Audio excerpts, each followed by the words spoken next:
Pria itu dengan marah mengambil palu dan perlahan memukul lutut si pembunuh. Hal ini membuat pembunuh merasa seperti menjalani kehidupan yang lebih buruk dari kematian. Untuk membalaskan dendam putrinya karena diperkaos, pria itu mengalungkan rantai besi di leher sang pembunuh. Begitu pahanya yang patah menyentuh tanah, ia akan merasakan sakit yang luar biasa. Kemudian pria itu menutup pintu dengan tenang dan mendengarkan jeritan si pembunuh di sebelah. Senyuman akhirnya muncul di wajah pria itu.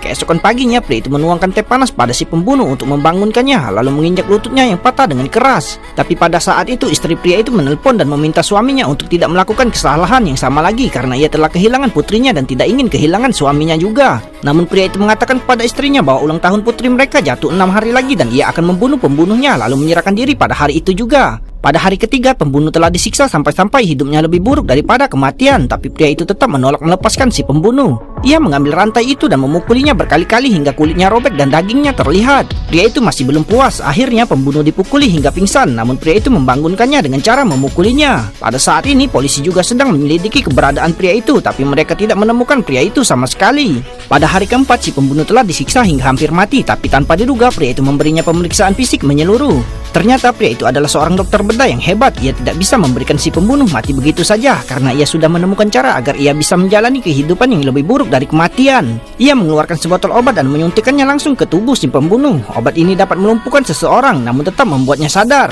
Setelah obatnya bereaksi, pria itu memasukkan tabung oksigen ke pembunuh untuk mencegahnya tewas karena kesakitan. Kemudian pria itu dengan paksa mengambil 2 ginjal pembunuh dan mengolahnya menjadi bubur ginjal. Setelah memaksanya memakan ginjal dan melihatnya meneteskan air mata penyesalan, pria itu akhirnya tersenyum bahagia. Namun setiap malam tiba, pria itu akan teringat pada putrinya yang meninggal secara tragis. Hal itu membuatnya sangat marah dan ia bertekad untuk menyiksa si pembunuh sampai mati.